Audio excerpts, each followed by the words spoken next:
Plus two commerce family welcome back. നിങ്ങളുടെ exam season ആണിത്. നിങ്ങൾ എല്ലാവരും എക്സാമിന് വേണ്ടി പ്രിപ്പയർ ചെയ്യുന്ന ഒരു സമയമായിരിക്കും ഇത്.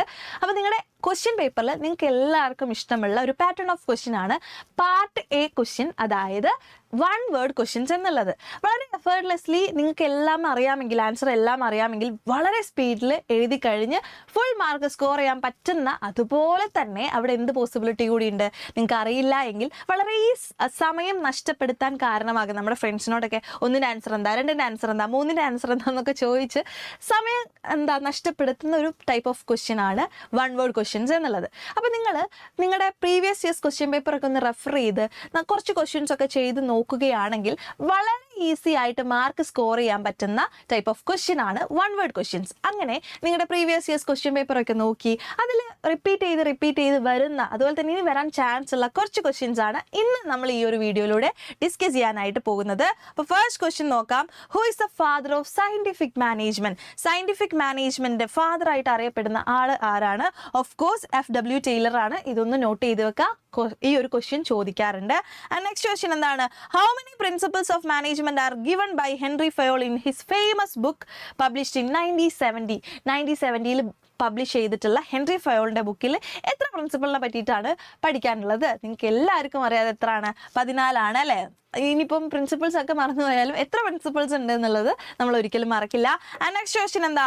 1 subordinate must receive orders from only 1 superior at A time. ഒരൊറ്റ ടൈമിൽ ഒരൊറ്റ സുപ്പീരിയറിൻ്റെ അടുത്ത് നിന്ന് ഓർഡേഴ്സ് മാത്രം മതി അല്ലേ? 1 boss for every single employee എന്ന് പറയുന്ന ഒരു പ്രിൻസിപ്പിൾ ഏതാണ് എന്നതാണ് ചോദിച്ചിട്ടുള്ളത്. ഓഫ് കോഴ്സ് അത് ഏതാണ്? യൂണിറ്റി ഓഫ് കമാൻഡ് ആണ് അല്ലേ? കമാൻഡ് കൊടുക്കാൻ, ഓർഡേഴ്സ് കൊടുക്കാൻ ഒരു സുപ്പീരിയർ മതി എന്നതാണ് ഈ ഒരു പ്രിൻസിപ്പിളിൽ പറയുന്നത്. നെക്സ്റ്റ് ക്വസ്റ്റ്യൻ എന്താ? Which among the following is the nature of principles of management? Principles of managementന്റെ നേച്ചർ എന്താണ്? ഇതിൽ താഴെ കൊടുത്തിരിക്കുന്നതിൽ നമ്മുടെ പ്രിൻസിപ്പിൾസ് ഓഫ് മാനേജ്മെന്റിന്റെ നേച്ചർ ഏതാണ്? യൂണിവേഴ്സൽ അപ്ലിക്കബിലിറ്റി, ആൻസർ ശരിയാണ്. അതുപോലെ തന്നെ general guidelines, cause and effect relationship, ഇതൊക്കെ എന്താണ്? നമ്മുടെ പ്രിൻസിപ്പിൾസ് ഓഫ് മാനേജ്മെന്റിന്റെ ഫീച്ചേഴ്സ് തന്നെയാണ്. So answer is option D, all of these ആണ്.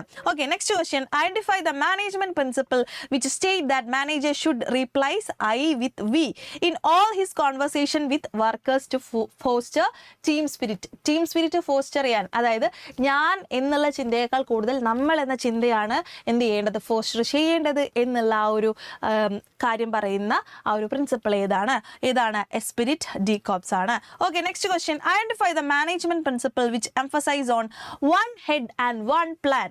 ഏതൊരു ബിസിനസ് ഓർഗനൈസേഷനിലും ഒരു കോമൺ ഒബ്ജക്റ്റീവ് നേടിയെടുക്കാനുള്ള ആ ഒരു ഒബ്ജക്റ്റീവ് നേടിയെടുക്കാനുള്ള ആ ഒരു ടീമിന് എന്ത് വേണം? ഒരു ഹെഡും ഒരു പ്ലാനും വേണം എന്ന് പറയുന്ന പ്രിൻസിപ്പിൾ ഏതാണ്? അത് യൂണിറ്റി ഓഫ് ഡയറക്ഷൻ ആണ്. ഓക്കെ, നെക്സ്റ്റ് ക്വസ്റ്റ്യൻ എന്താണ്? People and material must be in right places at the right time for maximum efficiency. എല്ലാ സാധനങ്ങൾക്കും എല്ലാ ഹ്യൂമൻസിനും എന്താണ്? ഒരു ബിസിനസ് ഓർഗനൈസേഷനിൽ കറക്റ്റ് ആയിട്ടുള്ള ഒരു പ്ലേസ് വേണം, അതെല്ലാം കറക്റ്റായിട്ട് പ്രോപ്പറായിട്ട് അറേഞ്ച് ചെയ്യണം എന്ന് പറയുന്ന പ്രിൻസിപ്പിൾ ഏതാണ്? അത് ഓർഡർ ആണ്. അപ്പോൾ ഇങ്ങനെയുള്ള ക്വസ്റ്റ്യൻസ് വരുന്ന സമയത്ത് അവിടെ എന്താ? നിങ്ങൾക്ക് ഓപ്ഷൻസ് ഇല്ല സെലക്ട് ചെയ്യാനായിട്ട്. സോ ഇങ്ങനെയുള്ള കാര്യങ്ങളൊക്കെ പഠിച്ചു വെച്ചിട്ട് പോവാ. Next question. Study of movement like lifting, changing position etcetera are called. അതെന്താണ്? മൂവ്മെന്റിനെ പറ്റിയിട്ടുള്ള സ്റ്റഡിയാണ് അല്ലേ? അപ്പോൾ ഓഫ് കോഴ്സ് അത് മോഷൻ സ്റ്റഡിയാണ്. അപ്പോൾ ഇങ്ങനെയുള്ള ക്വസ്റ്റ്യൻസ് വളരെ ഇമ്പോർട്ടൻസ് കൊടുത്തുകൊണ്ട് തന്നെ നിങ്ങൾ പഠിക്കുക. Next question. Deciding in advance what to do and how to do is അല്ലേ? നമ്മൾ എന്താണ് ചെയ്യേണ്ടത്, എങ്ങനെയാണ് ചെയ്യേണ്ടത്, ആരാണ് ചെയ്യേണ്ടത്, എപ്പോഴാണ് ചെയ്യേണ്ടത് എന്നൊക്കെ അഡ്വാൻസ് ആയിട്ട് ഡിസൈഡ് ചെയ്യുന്ന മാനേജ്മെന്റ് ഫംഗ്ഷൻ അതെന്താണ്? പ്ലാനിങ് ആണ് അല്ലെ? ഡിസൈഡിങ് ഇൻ അഡ്വാൻസ് എന്ന് കേട്ട് കഴിഞ്ഞാൽ അവിടെ ഉറപ്പാണ് അത് പ്ലാനിങ് ആണ്. Next question. The first step in the process of planning is. പ്ലാനിങ്ങിന്റെ ഏറ്റവും ഫസ്റ്റ് സ്റ്റെപ്പ് എന്ന് പറയുന്നത് എന്താണ്? സെറ്റിംഗ് ഒബ്ജക്റ്റീവ്സ് സെറ്റ് ചെയ്യാതെ പ്ലാനിങ് കൊണ്ട് എന്തെങ്കിലും കാര്യമുണ്ടോ? ഇല്ല. ഒബ്ജക്റ്റീവ് നേടിയെടുക്കാൻ വേണ്ടിയിട്ടാണ് നമ്മൾ പ്ലാൻ ചെയ്യുന്നത്. അതുകൊണ്ട് തന്നെ അവിടെ ഒബ്ജക്റ്റീവ് സെറ്റ് ചെയ്യുക എന്നുള്ളതാണ് ആദ്യത്തെ സ്റ്റെപ്പ് എന്ന് പറയുന്നത്. Next question. The assumptions on the future upon which plans are based are called. നമ്മൾ എപ്പോഴും പ്ലാൻ ചെയ്യുന്ന സമയത്ത് ചില അസംഷൻസ് വെച്ചിട്ടാണ് ആ പ്ലാനിങ് തയ്യാറാക്കുന്നത്. ആ അസംഷൻസിനെ പറയുന്ന പേരെന്താണ്? പ്ലാനിങ് പ്രിമൈസസ് ആണ്. എപ്പോഴും ചോദിക്കുന്ന ഒരു ഇമ്പോർട്ടൻറ്റ് ക്വസ്റ്റ്യൻ ആണ് പ്ലാനിങ് പ്രിമൈസസ് എന്നുള്ളത്. നോട്ട് ചെയ്ത് വെക്കുക. Next question. Which functions of management bring the gap between where we are and where we want to go.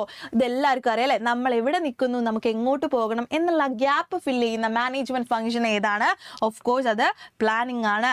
Next question. A plan developed for 1 time event is called.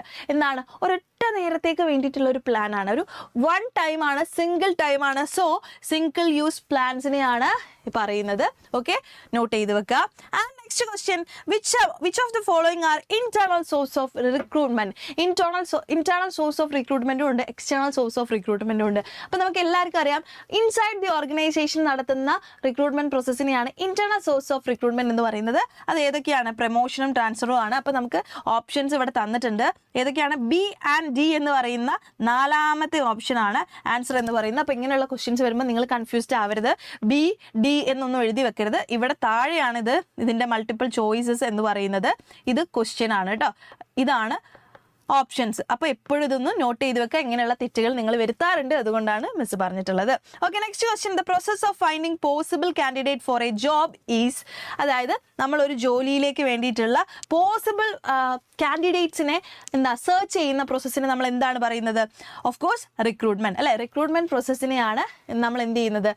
നമുക്കൊരു ജോലിയിൽ vacancy ഉണ്ടെങ്കിൽ ആ വേക്കൻസിയിലേക്ക് ആൾക്കാരെ search ചെയ്ത് അവരെ stimulate ചെയ്യാൻ, ആ ഒരു പൊസിഷനിലേക്ക് അപ്ലൈ ചെയ്യാൻ വേണ്ടിയിട്ട് ഈ ഒരു പ്രോസസ്സിനെയാണ് റിക്രൂട്ട്മെന്റ് എന്ന് പറയുന്നത്. Next question, A company gets application without declaring any vacancies, however as and when vacancy arises the company make use of such applications. നമ്മൾ എന്ത് ചെയ്യാണ്? ഇപ്പം ജോലി തേടുന്ന ആൾക്കാർ എന്താണ്, അവരുടെ ഏരിയ ഏതാണ്, അവരുടെ ഫീൽഡ് ഏതാണ്, അവിടേക്ക് നമ്മൾ എന്ത് ചെയ്യാറ്? ഓരോ ബിസിനസ് ഓർഗനൈസേഷനിലേക്കും അല്ലെങ്കിൽ ഓരോ കമ്പനീസിലേക്കും നമ്മൾ CVs അയക്കാറുണ്ട്. ചില ആൾക്കാർ എന്ത് ചെയ്യും? CV നേരിട്ട് കൊണ്ടുകൊടുക്കും, ചില ആൾക്കാർ മെയിൽ ചെയ്യാറുണ്ട്. അപ്പോൾ കമ്പനിക്ക് വേക്കൻസി ഒന്നും ഇല്ലാത്ത സമയത്തും ഇത്തരത്തിലുള്ള ഡാറ്റ അവർ സൂക്ഷിച്ചു വെക്കും. ഇനി വേക്കൻസീസ് വരികയാണെങ്കിൽ ആ ഡാറ്റ യൂസ് ചെയ്തിട്ട് റിക്രൂട്ട്മെന്റ് പ്രോസസ്സ് നടത്താറുണ്ട്. ഇതിനെ എന്താ പറയുന്നത്? കാഷ്വൽ കോളേഴ്സ് എന്നാണ് പറയുന്നത്. Okay, name the source of recruitment mentioned here. So casual callers എന്നാണ് ഈ ഒരു ടൈപ്പ് ഓഫ് റിക്രൂട്ട്മെന്റ് സോഴ്സസിന് പറയുന്നത്. And next question, measuring the ability of a person to perform a given task. ഒരു ടാസ്ക് കൊടുത്ത് ആ ടാസ്ക് ചെയ്യാനുള്ള അയാളുടെ കഴിവിനെ എന്താണ് പറയുന്നത്? ആ ഒരു എബിലിറ്റി മെഷർ ചെയ്യുന്നതിന് എന്താണ് പറയുന്നത്? ട്രേഡ് ടെസ്റ്റ് എന്നാണ് പറയുന്നത്. അപ്പോൾ ഇപ്പോഴും ട്രേഡ് ടെസ്റ്റും അതുപോലെ തന്നെ ആപ്റ്റിറ്റ്യൂഡ് ടെസ്റ്റും തമ്മിലുള്ള ഡിഫറൻസസ് ചോദിക്കാറുണ്ട്. നമുക്കിപ്പം എക്സിസ്റ്റിംഗ് സ്കിൽസ് എന്തൊക്കെയാണ്? ഒരു പെർട്ടിക്കുലർ ജോബ് ചെയ്യാനുള്ള എക്സിസ്റ്റിംഗ് സ്കിൽസ് എന്തൊക്കെയാണ്?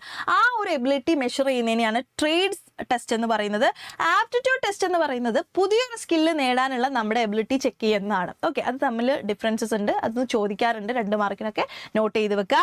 And next question, name the training method that are apply to the work place while employees is actually doing the work. Okay, അപ്പോൾ ആക്ച്വലി ഡൂയിങ് ദി വർക്ക് ചെയ്തുകൊണ്ട് learn ചെയ്യുന്നതിന് എന്താണ് പറയുന്നത് എന്നുള്ളത് നിങ്ങൾ താഴെ കമൻറ്റ് ചെയ്യുക. ഓക്കെ, അപ്പോൾ ഇതാണ് നിങ്ങൾക്കുള്ള ടാസ്ക്. ഇതിന് എന്താണ്, ഈ ഒരു ട്രെയിനിങ് മെത്തേഡിന് എന്താണ് പറയുന്നത്? ഓൺ ദ ജോബ് ട്രെയിനിങ് മെത്തേഡാണോ, ഓഫ് ദ ജോബ് ട്രെയിനിങ് മെത്തേഡാണോ എന്നുള്ളത് താഴെ നിങ്ങൾ കമൻറ്റ് ചെയ്യുക. അപ്പോൾ ഇങ്ങനെയുള്ള വീഡിയോസ് ആയിട്ട് നമ്മൾ വരുന്നതായിരിക്കും. Stay tuned.